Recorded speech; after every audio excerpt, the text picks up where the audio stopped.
कार्यक्रम के पुण्यार्जक हैं श्री कंवरलाल जी महावीर प्रसाद जी, पाटनी, मदनगंज, किशनगढ़, राजस्थान।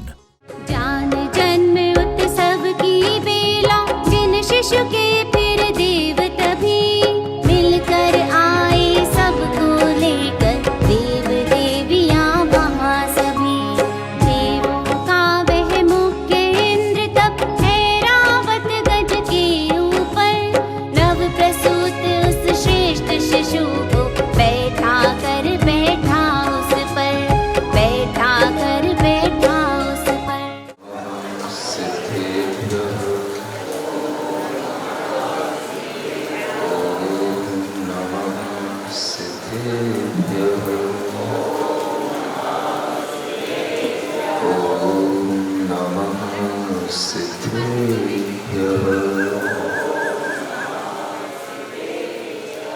श्री शांतिनाथ पद पंकज चंचरीका, देवानरा समभवन गणनायकेता, तेषु मतिशक्तिहीन तोऽपि भक्त्या प्रकर्षमुपयामि च तत्प्रभाव। विदेह क्षेत्र की पुण्य भूमि पर क्षेमंकर राजा के पुत्र वज्रायुध चक्रवर्ती, यहाँ तक आप लोग पहुँच गए हैं। भगवान शांतिनाथ की कथा का आनंद ले रहे हैं और यह कथा का आनंद टूटना नहीं चाहिए। अगर आपको वास्तव में कथा में आनंद आ रहा है तो कभी भी ऐसा विचार नहीं करना चाहिए कि आज हमें भगवान की कथा सुनने को न मिले। अगर आपके अंदर भगवान की कथा सुनने का निरंतर भाव बना रहेगा, तभी ये समझ में आएगा कि भगवान शांतिनाथ की भक्ति से आप ऊबे नहीं हैं, और जो भगवान की शांतिनाथ की भक्ति से ऊबता नहीं है वही इस संसार से उबर जाता है। चाहे संडे हो चाहे मंडे हो, भगवान शांतिनाथ की कृपा बरसती रहनी चाहिए। और आप लोगों के लिए यह भाव प्रबल होना चाहिए कि अनेक अनेक लोग बाहर से आते हैं तो क्या सुनने आते हैं, क्या सुन करके आते हैं? यह सुन करके आते हैं यहाँ पर कि वहाँ पार्श्वनाथ भगवान की कथा चली थी आगरा में, तो पनागर में शांतिनाथ भगवान की कथा चल रही है, इसलिए लोग पनागर में शांतिनाथ भगवान की कथा सुनने आते हैं। और वह समय जब भी जैसा भी निकाल पाते हैं, तो उन लोगों को अगर इस कथा से वंचित रखा जाए तो फिर वे मुंह लटकाए यहाँ से जाएंगे, महाराज हमें तो पता ही नहीं पड़ा कि शांतिनाथ भगवान की महिमा कैसी आप बता रहे हैं। इसलिए आप लोग अब अपना मन इस तरह से बना करके रखें कि हमें भगवान शांतिनाथ के नाम स्मरण से ही इस चतुर्मास की हर सुबह मिले, और भगवान शांतिनाथ के कथानक से, उनके जन्म आदि के विवरण से हमारे जीवन में निरंतर मंगल हो। शांतिनाथ भगवान पिछले जन्मों में जो वह एक तीर्थंकर के पुत्र बने हैं, और वह तीर्थंकर के पुत्र बनना अपने आप में एक बहुत बड़ी चीज है। उनका वह सौभाग्य, और उस सौभाग्य को उन्होंने प्राप्त करके भी अपने जीवन में कभी भी न्याय मार्ग से अपना भाव विचलित नहीं किया। हमेशा वह न्याय पूर्वक प्रजा का पालन करते हुए राजा होकर भी, चक्रवर्ती होकर भी, उन क्षेमंकर पिता के साथ में रहते हुए उन क्षेमंकर पिताजी का भी वह वैभव देखते हैं। क्योंकि जो वर्तमान में तीर्थंकर हैं उनके लिए एक अलग तरह का वैभव होता है, और वह वैभव उन्हें तब दिखाई देता है जब वह तप अंगीकार करते हैं, क्योंकि गर्भ और जन्म का वैभव तो उन्होंने देखा नहीं। उन्हें वो वैभव कब दिखाई देगा? जब उन क्षेमंकर पिता को किसी कारणवश वैराग्य का भाव आया, और उस वैराग्य के भाव आते ही उन्होंने अपने पुत्र वज्रायुध के लिए राज्याभिषेक करके उन्हें अपना राजपद दे दिया, राजा बना दिया, और वे राजा बन गए। वे जब वैराग्य को प्राप्त हुए तो उस समय पर उनके वैराग्य की प्रशंसा करने के लिए लौकांतिक देव आए घर के अंदर, और वे लौकांतिक देव आकर के उन क्षेमंकर की प्रशंसा कर रहे हैं। तब वज्रायुध को समझ में आया कि मेरे पिता भावी तीर्थंकर हैं। यह लौकांतिक देवों का अपने घर में आना कितनी बड़ी बात है।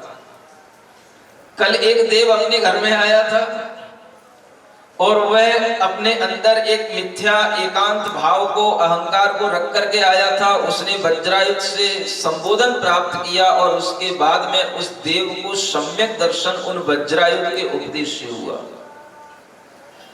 आज फिर हम ये समझ रहे हैं, देख रहे हैं कि उन वज्रायुध और क्षेमंकर की उस सभा के अंदर वह लौकांतिक देवों का आगमन होता है, और वे लौकांतिक देव भगवान के वैराग्य की प्रशंसा करते हैं।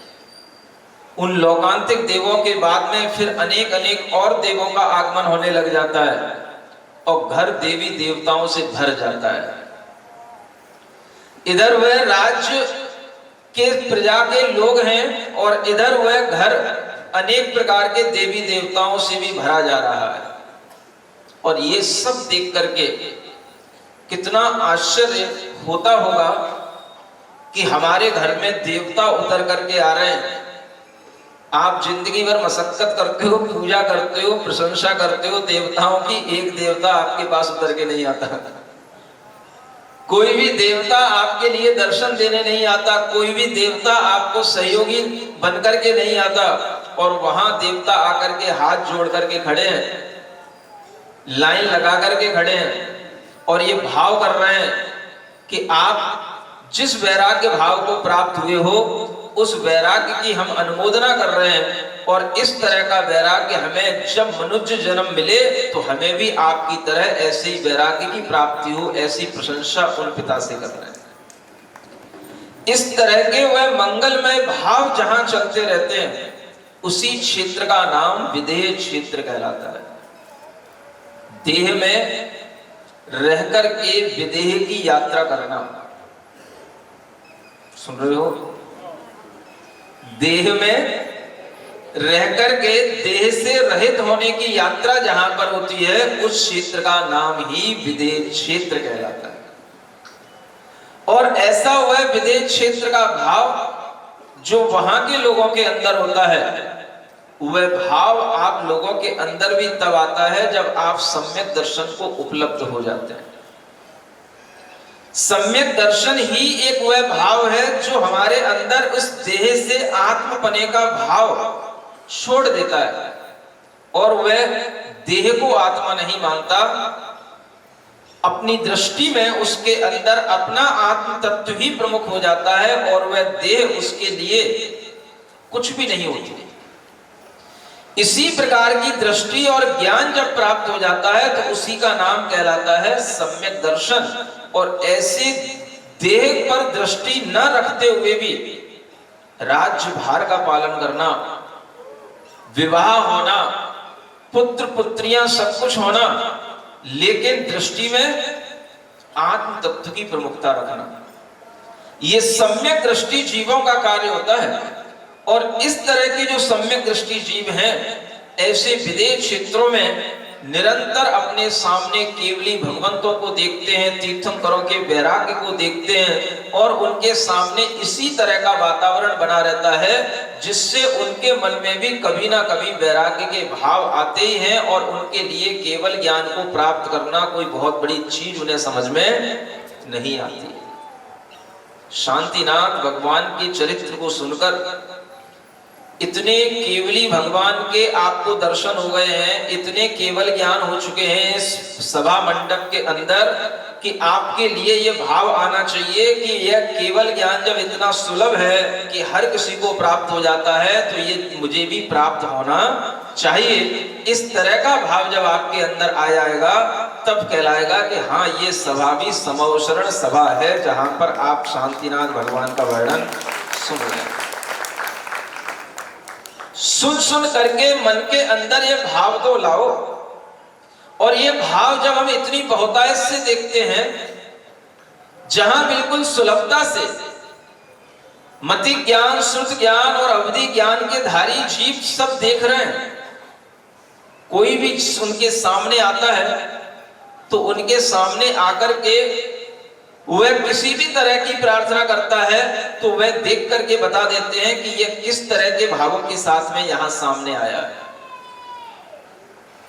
इधर क्षेमंकर को वैराग्य हो गया, वो अपना ग्रह त्याग करके निकल गए, वो अपनी साधना में लग गए, और इधर वज्रायुध राजा हैं जो उस पूरे राज्य का भार का संचालन कर रहे हैं, और उनके पास मति ज्ञान, श्रुत ज्ञान के साथ में अवधि ज्ञान भी है।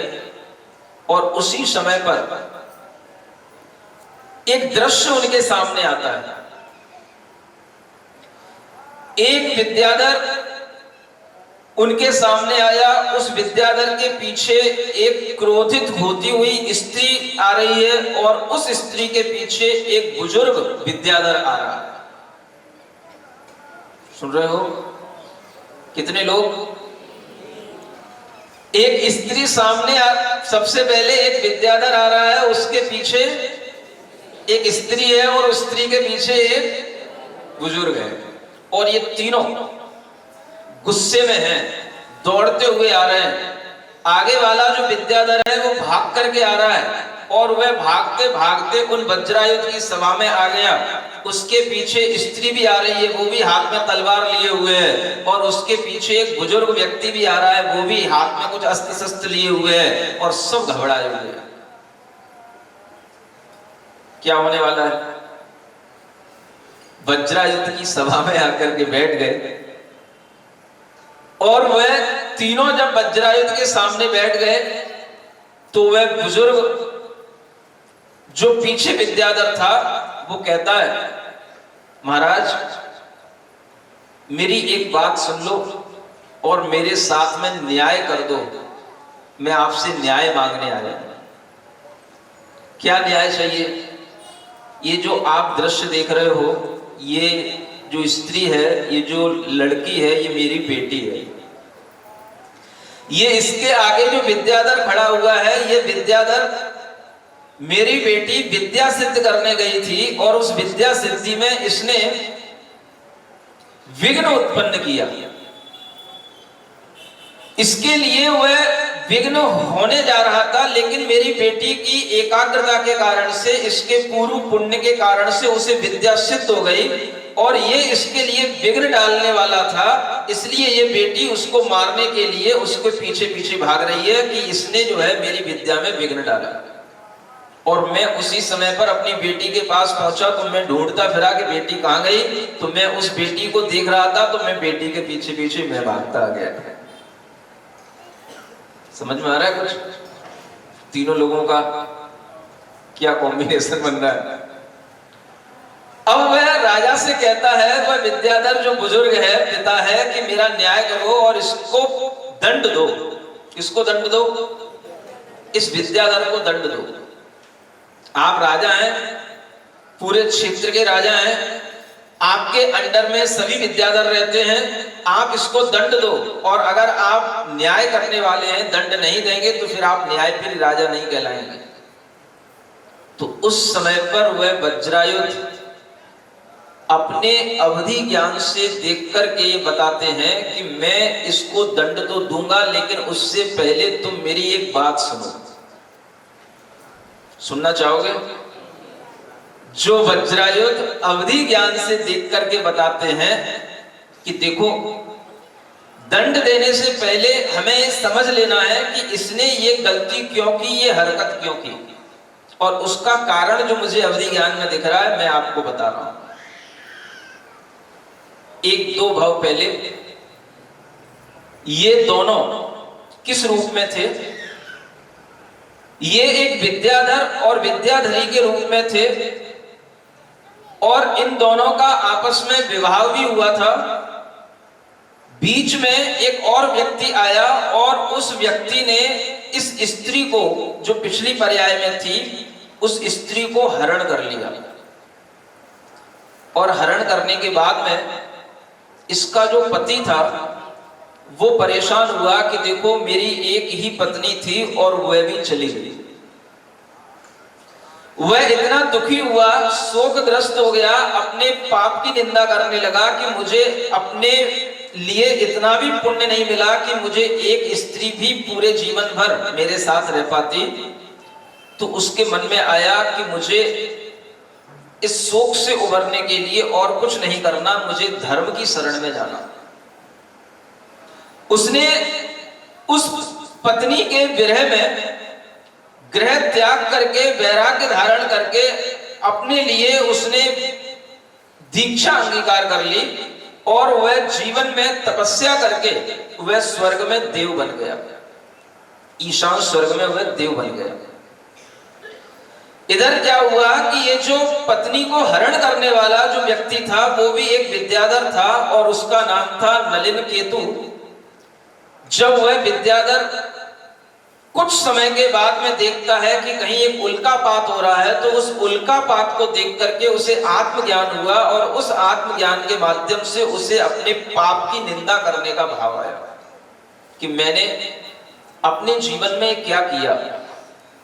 किसी पर स्त्री को जबरदस्ती अपहरण किया, उसके साथ रहा, उसके साथ दुर्विचार किया, दुर्व्यवहार किया। इस तरह का उसके मन के अंदर एक वैराग्य का भाव भीतर से आने लगा कि मैंने अपने लिए गलत किया। और ये विचार जब उसके अंदर आया तो वो आत्मनिंदा से भर जाता है। जीवन में व्यक्ति तरह तरह के पाप करते हैं, लेकिन पाप करने के बाद अगर उस पाप की हम निंदा कर लेते हैं, उस पाप के प्रति हम प्रायश्चित से भर जाते हैं, तो उन पापों का अभाव भी हमारी आत्मा में हम अपने भावों से कर लेते हैं। लेकिन वो होना चाहिए। बहुत बड़ा उसने अपने जीवन में ये पाप किया, और इस पाप की निंदा करने का उसे एक समय आया, और उस समय पर उसके मन में विचार आया कि मैंने एक स्त्री की खातिर अपने पूरे विद्याधर के कुल पर कलंक लगा लिया। हमें क्या जरूरत थी? हमारे पास अपनी बहुत स्त्रियां थी, लेकिन मैं इस स्त्री के मोह में आकर के मैंने अपने लिए भी बुरा किया, अपने कुल के लिए कलंक लगाया, और इस तरह वह आत्मग्लानि उसके अंदर आ रही है। आत्मग्लानि का मतलब समझते हो? अपने अंदर अपने पापों का ऐसा पश्चाताप होना कि उस पाप से विरक्ति का भाव आ जाना, और ये लगने लग जाना कि हमने गलत किया है। ऐसा विचार उसके अंदर आ रहा है, और उसी विचार के कारण से उसको यह भाव आने लगा कि अब हमें इस स्त्री के निमित्त से कभी भी अपने जीवन में कोई पाप अर्जित नहीं करना। ये स्त्री केवल मोह उत्पन्न करती है, और इसके कारण से हमें कितने बड़े बड़े पाप अर्जित करने पड़ते हैं, और उन पापों के फल से फिर हम नरक आदि गतियों को प्राप्त होते हैं। ऐसा उसे खुद में भाव आ रहा है, खुद में उसके अंदर विचार आ रहा है भीतर से, और वह विचार करते करते पश्चाताप से भरता है। जब जीव की अच्छी होनार होती है तो सबसे पहले उसके अंदर ऐसे ही आत्मग्लानि के भाव आते हैं, और जब आत्मग्लानि के भाव आएंगे तभी वह पाप से अपने आप को बचा पाता है। और इसी भाव का नाम आचार्य कहते हैं संवेग भाव। क्या बोलते हैं? संवेग भाव। संवेग का मतलब होता है वेग, जो हमारी मन का बाहरी मोह से आकर्षित होता है, वेग जो हमारे मन का बाहरी चीजों के साथ आकर्षित होता है, वह वेग डाइवर्ट हो जाए। कहां लग जाए? तो वह वेग हमारे अपने मन का वेग हमारे ही अपनी आत्मा के भावों में लग जाए।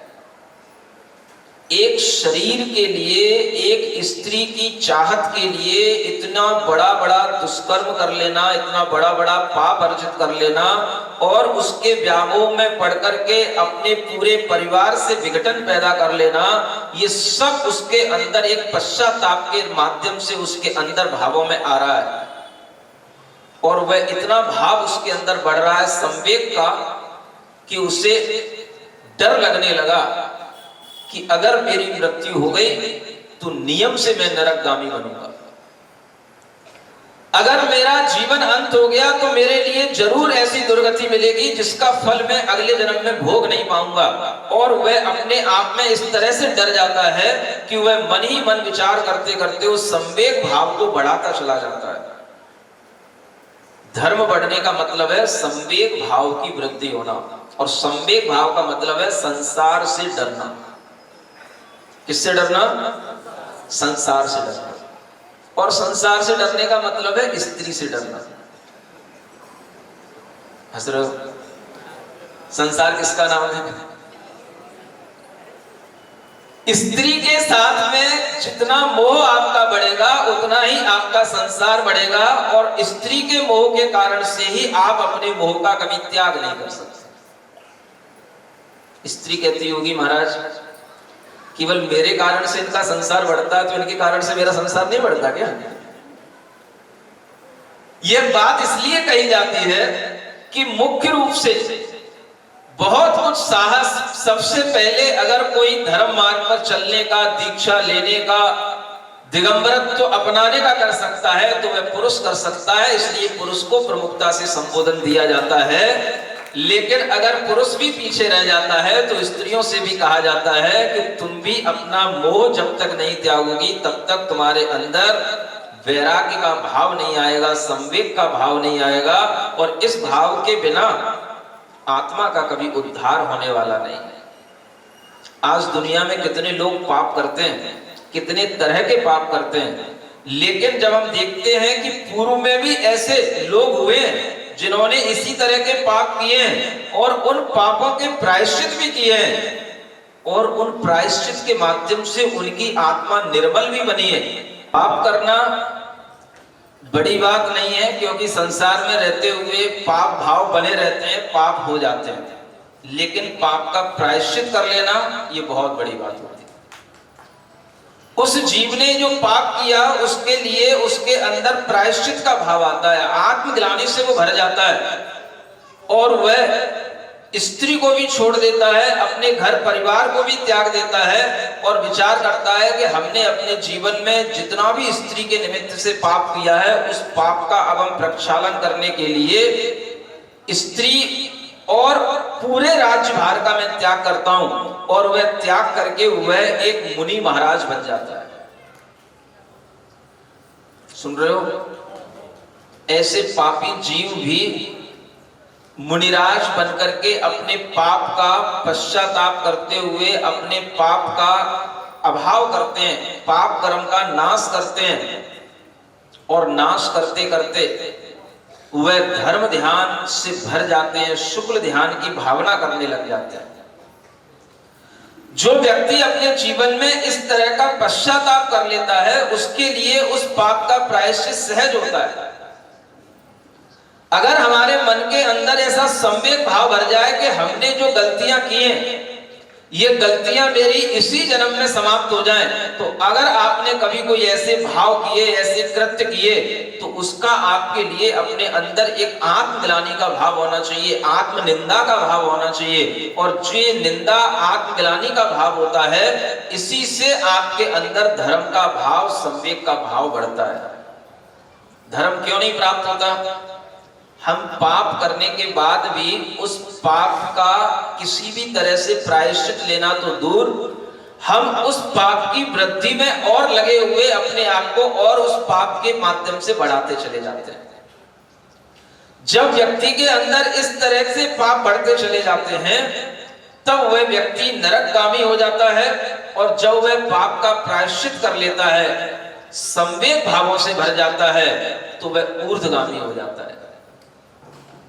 एक व्यक्ति जो पहले दुराचारी है पर स्त्री का सेवन करने वाला है, पर स्त्री की ओर अपनी दृष्टि रख करके उसे मोहित करने वाला है, और तरह तरह से अपने जीवन में अनेक प्रकार से उसने स्त्रियों के प्रति ऐसा भाव किया है, लेकिन उस जीव के अंदर भी अंततः यह भाव आ जाता है कि संसार क्षणिक है। स्त्री इस मोह का कारण है, और इस स्त्री के इस शरीर के लिए हमने इतने इतने पाप कर लिए, जबकि इस स्त्री के शरीर में ऐसा कुछ नहीं है जो हमारे लिए कुछ सारभूत हो।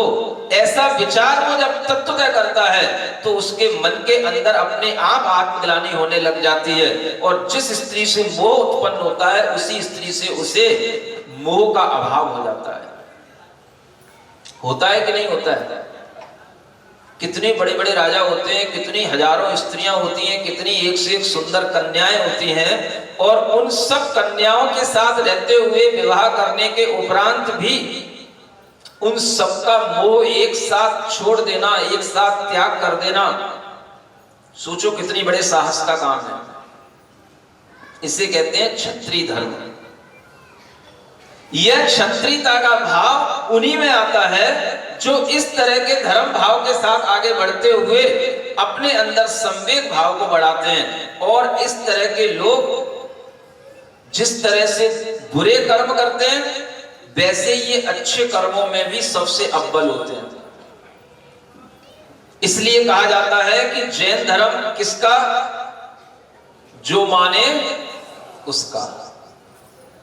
चोर हो, व्यभिचारी हो, पर स्त्री लंपटी हो, व्यसनी हो, कोई भी हो, अगर वह जैन धर्म को स्वीकार कर लेता है तो जैन धर्म उसकी आत्मा को पवित्र बना देता है, और उसकी आत्मा के अंदर भी केवल ज्ञान उत्पन्न हो सकता है। ये जैन धर्म की सबसे बड़ी विशेषता है। आप जिस समय अपने कृत्य को, दुष्भाव को उस छोड़ोगे, उसी समय से आपके जीवन का उद्धार शुरू हो जाएगा। उधर वह विद्याधर जिसकी पत्नी को उसने हरण किया था, वह विद्याधर भी अपने लिए दुखी होकर के स्वर्ग में देव बन गया। इधर यह उस पत्नी से भी व्यामोह छोड़ करके मन में विचार करता है कि मैंने बहुत गलत किया, और अपने अंदर दुर्भाव जितने भी उसके अंदर थे उन सबका वह प्रक्षालन करने के लिए, अपने मन को शुद्ध बनाने के लिए वह दिगंबरी दीक्षा अंगीकार कर लेता है। दीक्षा ले ली तो अब क्या करना? सिवाय आत्मा के ज्ञान, आत्मा के ध्यान के अलावा और कोई दूसरा काम होता नहीं।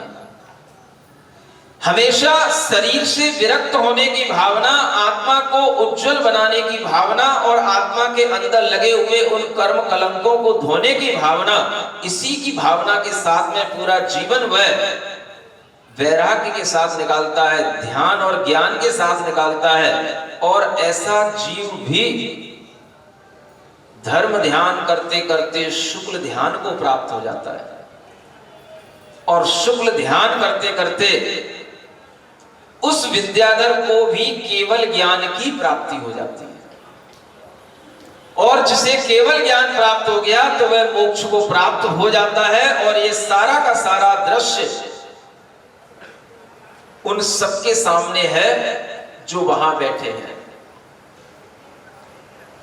वज्रायुध बता रहे हैं कि पिछले भव में वह विद्याधर जो इस स्त्री का हरण किया था, वो तो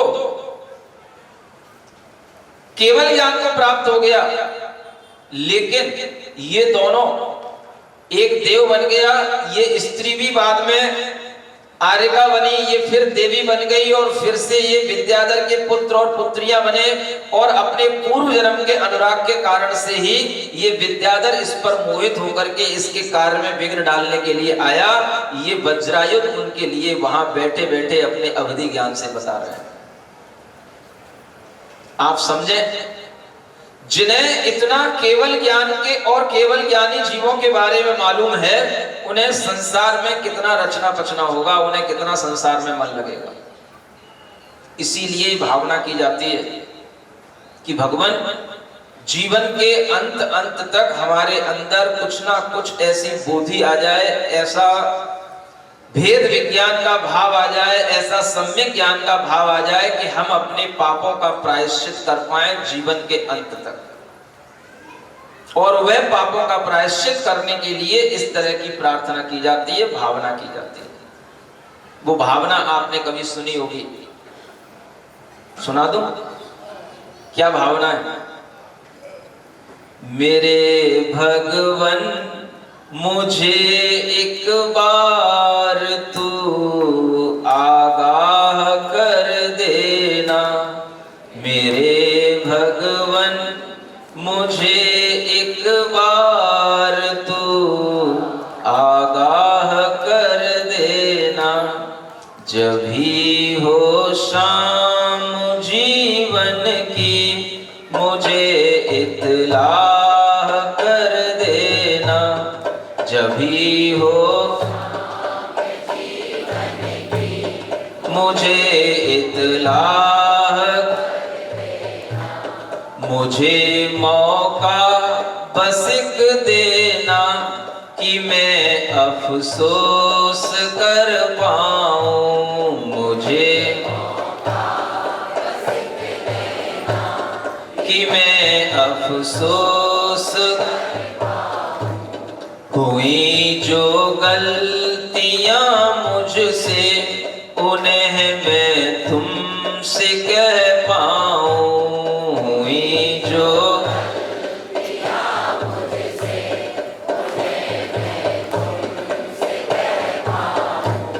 मेरी आंखों में हो आंसू, हो पश्चाताप अपने पर, मेरी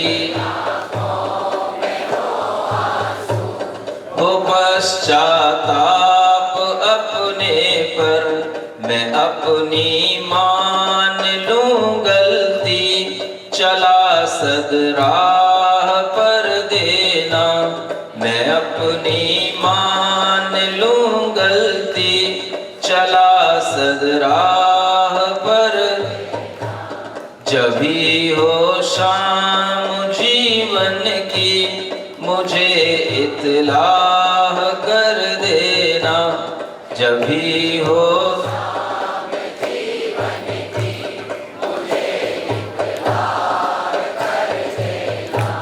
मेरे भगवन मुझे एक बार तू आगाह कर देना, मेरे भगवन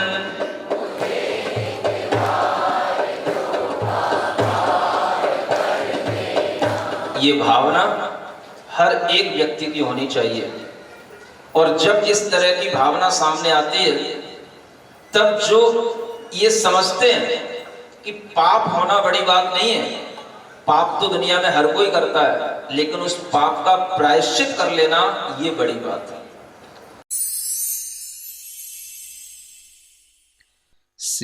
सिरिजिणवाणी जग कल्याणी, जग जन मदतम मोहरी, जनमण हारी गढ़हर हारी, जम जरा भव रोग हरि, तिथ्य राणम दिव्य झुणिम जो पढ़ई सुणई मय्ये धारई, राणम सौख मणंतम धर्य, सासद मोक्ष पदम पावई, सासद मोक्ष पदम पावई।